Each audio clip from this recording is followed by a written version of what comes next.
2021 का जो चुनाव था वो एक अलग किस्म का चुनाव था, एक सामान्य चुनाव नहीं था। विक्रमादित्य जी को कितना बढ़त मिलती है ये बहुत जरूरी है। उसे कई प्रकार की शंकाएं पैदा हुई और खासकर जो उनके अपने क्षेत्र थे पुराने रामपुर से लेकर।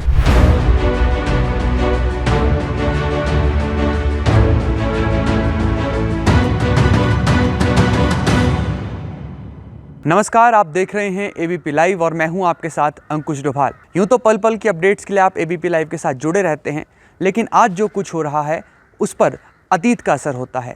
इतिहास में जो कुछ हुआ होता है वो वर्तमान पर अपना असर डालता है। किस्सा ए सियासत में आज हम बात करेंगे मंडी संसदीय क्षेत्र की। मंडी संसदीय क्षेत्र को हिमाचल प्रदेश की हॉट सीट और वीआईपी सीट के तौर पर देखा जाता है। आज किस्सा ए सियासत में हम साल 2021 के उपचुनाव की बात करने वाले हैं, जब भाजपा की सरकार रहते हुए भी कांग्रेस की प्रतिभा सिंह ने जीत हासिल कर ली थी। जो 2019 के लोकसभा चुनाव में सीट लाखों के मार्जिन से जीती गई थी, आखिर साल 2021 आते आते कैसे वो सीट भाजपा के हाथ से छिटक गई, इन तमाम बातों पर हम चर्चा करेंगे और मौजूदा समीकरण मंडी संसदीय क्षेत्र में जो बने हुए हैं उस पर भी बात करेंगे। हमारे साथ बात करने के लिए मौजूद हैं वरिष्ठ पत्रकार प्रकाश चंद लोमी जी। लोमी जी के बारे में यूँ तो कोई परिचय के मोहताज लोमी जी नहीं है, लेकिन बावजूद इसके मैं आपको ये बता दूं कि 1 अगस्त 1959 से इन्होंने पत्रकारिता की शुरुआत की थी और आज भी ये सक्रिय पत्रकारिता में हैं। और जब भी लोमी जी से कोई भी सवाल पूछा जाता है, चाहे अतीत का हो, चाहे वर्तमान का हो, या फिर भविष्य में क्या कुछ होने वाला है, उसके बारे में लोमी जी सटीक भविष्यवाणी भी करते हैं। सर, सबसे पहले बहुत बहुत स्वागत है आपका। हाँ जी, धन्यवाद। लोमी जी, साल 2021 के जो उपचुनाव हुए वहाँ पर भाजपा की सरकार होते होते भी हिमाचल की जो प्रतिभा सिंह थी, जो कांग्रेस पार्टी से चुनाव लड़ी थी, उन्होंने जीत हासिल कर ली। सर, क्या वजह रही थी? क्योंकि ये माना जाता है कि अमूमन केंद्र में और प्रदेश में जिनकी सरकार रहती है उसका ज़्यादा असर उपचुनाव में रहता है।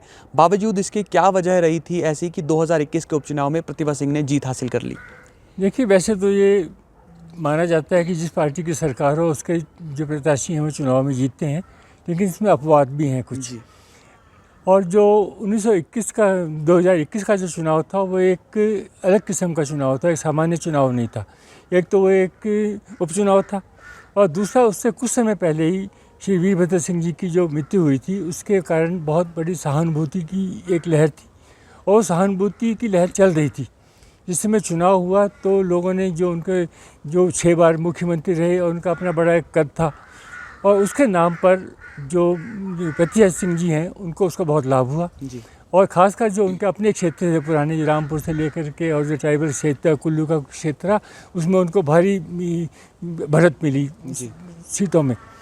और उसके कारण और उनकी जो जीत थी वो बड़ी कम वोटों की जीत थी सहानुभूति के बाद भी। लेकिन ये है कि एक पार्टी की सरकार के होते हुए आप एक प्रत्याशी उपचुनाव जीते, एक बहुत बड़ी उनकी एक वो थी।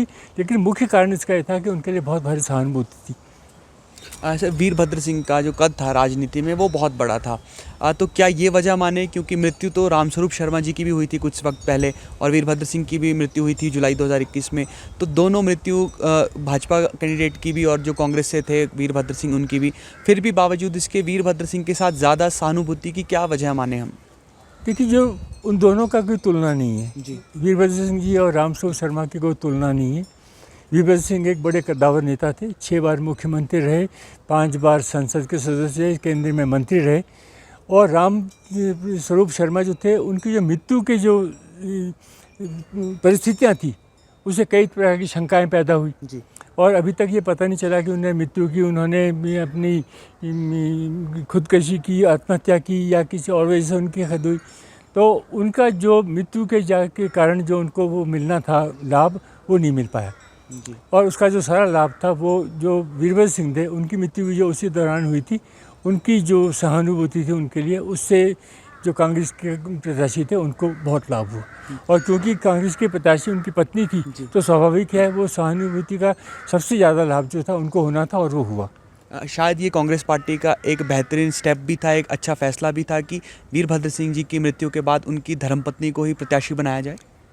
ये भी था और दूसरा यह था कि कांग्रेस के बाद उनके सिवाय कोई प्रत्याशी था भी नहीं जी।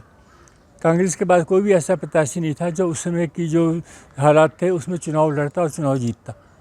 और उनको जो टिकट मिला इसीलिए उनको इन्होंने चुना कि उनको मालूम था कि सिर्फ एक ही प्रत्याशी ऐसी है उनके पास जिनको सहानुभूति पूरी मिलेगी, सहानुभूति का पूरा लाभ होगा और उसके कारण उनको टिकट दिया, और उनका जो निर्णय था टिकट देने का वो सही साबित हुआ, क्योंकि जनता ने उनको चुनाव में जिताया। अब भी सर कोशिश यही कर रही है शायद कांग्रेस पार्टी की, जिस तरह से प्रतिभा सिंह के अलावा विक्रमादित्य सिंह का नाम भी चर्चाओं में है कि विक्रमादित्य सिंह को शायद कांग्रेस पार्टी मैदान में उतारे। उप मुख्यमंत्री तो खुले तौर पर इसके संकेत भी दे चुके हैं। क्या अभी भी वीरभद्र फैक्टर प्ले करने की कोशिश कर रही है कांग्रेस पार्टी? ये कोशिश कर रही है, लेकिन उसका जितना प्रभाव पिछले उपचुनाव में था उतना प्रभाव नहीं है जी वैसे भी कहते हैं कि काट के हांडी बार बार नहीं चढ़ती है। अब एक बार आपने सहानुभूति में चुनाव जीत लिया, आप उसी सहानुभूति की लहर में आप दूसरा चुनाव जीतोगे, इसकी कोई गारंटी नहीं है। जी अब मंडी संसदीय क्षेत्र एक हॉट सीट के तौर पर भी देखा जा रहा है। लोमी जी, पहली बार हिमाचल प्रदेश की राजनीति में किसी बॉलीवुड एक्ट्रेस को चुनावी मैदान में उतारा गया है। कंगना रनौत कह रही हैं कि वो हिमाचल की बेटी हैं। आपको लगता है कि किसी बॉलीवुड एक्ट्रेस को चुनावी मैदान में उतारने से कोई फ़र्क पड़ेगा इस बार चुनाव में? देखिए, जैसे हिंदुस्तान में आप पूरे देश में देखोगे तो जहाँ जहाँ ये फिल्म स्टार चुनाव में खड़े हुए हैं, चाहे वो तमिलनाडु था, चाहे वो यूपी था, और जैसे हेमा मालिनी वहाँ पे सांसद की सदस्य बनी, तो जो फिल्म स्टार होते हैं उनको एक आध बार तो उनको लाभ होता ही है। जी और इस बार ठीक है कि वो कंगना हिमाचल से है, सब कुछ है, और फिल्म स्टार है, तो फिल्म स्टार होने के नाते उसका एक एडवांटेज है। लेकिन जो उनके विरुद्ध प्रत्याशी है उनको भी तो एक एडवांटेज है कि वो यहाँ के धरती पुत्र हैं, और उनकी जो फैमिली है उनकी एक बड़ी बड़ी पकड़ है, बहुत पहुँच है। तो ये मुकाबला बड़ा कड़ा होने वाला है मेरे हिसाब से, और क्योंकि दोनों पार्टियों के लिए जी जान की बाजी है, और बीजेपी भी कोई वो नहीं छोड़ेगी जीतने के लिए कोई भी, और वैसे ही कांग्रेस भी इसको जीतने के लिए पूरी कोशिश करेगी, चुनाव को जीतने के लिए। और अपने अपने क्षेत्र में कौन, जैसे मंडी आज की दिन में माना जाता है कि बीजेपी का गढ़ है, वहाँ पे इनके 9 विधायक हैं, और 9 के 9 विधायक जो हैं वो इनकी जो कॉन्स्टिट्यूंसी है मंडी है, वो जो एक कॉन्स्टिट्यूंसी जो उनका विधायक जो नहीं है वो मंडी में नहीं है, वो हमीरपुर में है। और 2 कॉन्स्टिट्यूंसी बहुत इंपॉर्टेंट है, एक सिराज की और एक रामपुर की। अब रामपुर से विक्रमादित्य जी को कितना बढ़त मिलती है ये बहुत ज़रूरी है, और दूसरा सिराज से कंगना जी को कितनी बढ़त मिलती है, और जो सरकाघाट से बल से उनको कितनी लीड मिलती है, इस पर इसका चुनाव का फैसला होगा। जयराम ठाकुर भी एक इम्पॉर्टेंट फैक्टर है मंडी संसदीय क्षेत्र के चुनाव में। ये तो कंगना से ज़्यादा तो ये जयराम जी की प्रतिष्ठा का प्रश्न है जी, क्योंकि उनके वो पूर्व मुख्यमंत्री हैं, और उनके ज़िले में भी इलेक्शन में 9 सीटें वहाँ से जीतते हैं, और अगर इनका प्रत्याशी नहीं जीतता है तो उसका सीधा असर जो है वो जयराम जी के ऊपर भी आएगा। दोनों की प्रतिष्ठा दांव पे है, बीजेपी की भी, कंगना रनौत की भी, और जयराम जी की। इसलिए उनके लिए ये जी जान लगाना इस इलेक्शन के लिए, हर कोशिश करके चुनाव जीतना बहुत ज़रूरी है। और वैसे ही कांग्रेस के लिए भी बड़ी इंपॉर्टेंट सीट है, क्योंकि सीट में उनका बड़ा बोलबाला रहा है, खासकर जिस परिवार के सदस्य को टिकट दिया है उन्होंने 6 बार वो सीट जीती है जी। और उनको ये साबित करना होगा कि हमारी पकड़ अब उसमें कोई कमी नहीं आई, कमज़ोर नहीं हुई है, और अब दोबारा हमारे अंदर इतनी वो शक्ति है कि हम चुनाव जीत सकते हैं। जी, दोनों और प्रतिष्ठा दाव पर है। दोनों की प्रतिष्ठा दाव पे है, क्योंकि ये सीट अचानक कंगना जी के आने से इस सीट का जो सारे समीकरण बदल गए जी। और समृद्ध क्यों, और एक आम तौर पे जो ये फिल्म स्टार होते हैं इनके लोगों के इनके प्रति एक बड़ा एक आकर्षण होता है, उनको देखने आते हैं, अब कितना वोट डालें, लेकिन कैंपेन करनी आसान होती है उनके लिए, उनको भीड़ नहीं जुटानी पड़ती, उनके पास भीड़ अपने आप आती है। रोमी जी, कंगना रनौत जो मैदान में है, एक फैक्टर ये भी इनके साथ कि भाजपा ने पहली बार लोकसभा चुनाव में किसी महिला प्रत्याशी को टिकट दी है।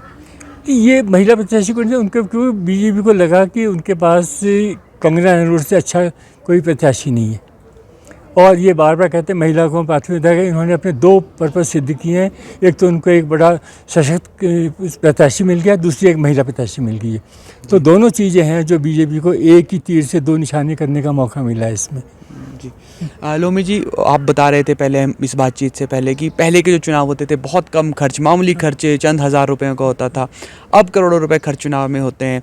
किस तरह से आपने देखा, क्योंकि आपने बहुत एक लंबा वक्त पत्रकारिता में देखा, कितना बदलाव आपको नज़र आता है अब? को चुनाव तो बिल्कुल इतना जितना बदलाव चुनाव में आया उतना किसी चीज़ में नहीं आया जी। मतलब चुनाव की सारी रणनीति, चुनाव के सारे जो ढंग थे सब बदल गए।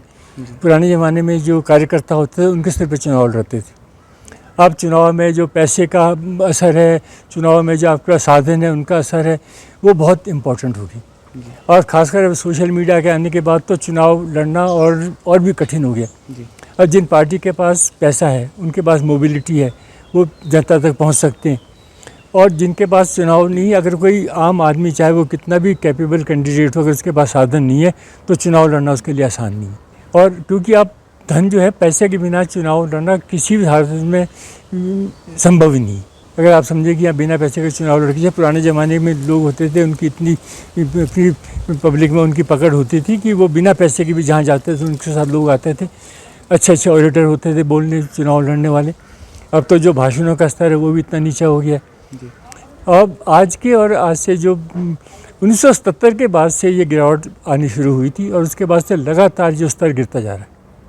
आप बता रहे थे कि 1960-70 के दशक में 23-2400 रुपये में चुनाव लड़ लिया जाता हाँ, था। 23-24 में तब 5-6 हज़ार का शायद उस टाइम सीमा थी। और जो प्रत्याशी थे, क्योंकि कोई कार्यकर्ताओं पर कोई खर्चा ही नहीं होता था पैसे का, मोबिलिटी का कोई खर्चा ही नहीं होता, लोग पैदल चलते थे, जाते थे और कार्य करते थे अपने प्रत्याशियों के लिए। चाहे हारे चाहे जीते, पैसा कम खर्च होता था। लेकिन 70 के बाद से 70 में भी एक बड़ी भारी लहर थी, तो चुनाव में ज़्यादा पैसा ही नहीं लगा। लेकिन उसके बाद से जितने चुनाव आए हैं उसमें पैसे का जो है बढ़ता गया। जैसे हिमाचल में 1982 के चुनाव में शिमला में जितना पैसा खर्च हुआ उतना किसी भी चुनाव में नहीं हुआ जी। और उसके बाद से जितने भी चुनाव हो रहे हैं सब में लाखों करोड़ों रुपए खर्च हो रहे हैं। तो एक बदलता दौर है ये चुनाव का। बदलता दौर नहीं है, बदलता ऐसा है कि आपने जो धन की जो उसमें जो पैसे की जो महत्व है उसको बहुत बढ़ा दिया है। जी। अब जैसे आप कार्यकर्ता भी एक्सपेक्ट करते हैं कि हमको पैसा मिलेगा तब हम कार्य को करेंगे। जी। आज से 30 साल पहले कार्यकर्ता कभी सोचता भी नहीं था कि मुझे पैसे देंगे चुनाव के प्रचार करने के। और जैसे पोलिंग बूथ में उनको खाना भेजना, पैकेट भेजने, जहाँ जा रहे हैं उनके लिए सारी सुविधाएं देनी, कुछ नहीं होता था। जी। लेकिन आज पोजीशन ऐसी है कि आपको सब कुछ मिल रहा है, तो जो वर्कर हैं उनकी अपेक्षा बढ़ रही है। तो जितनी अपेक्षा उनकी बढ़ रही है, जितना धन का उनकी कमिटमेंट उतनी कम हो रही है।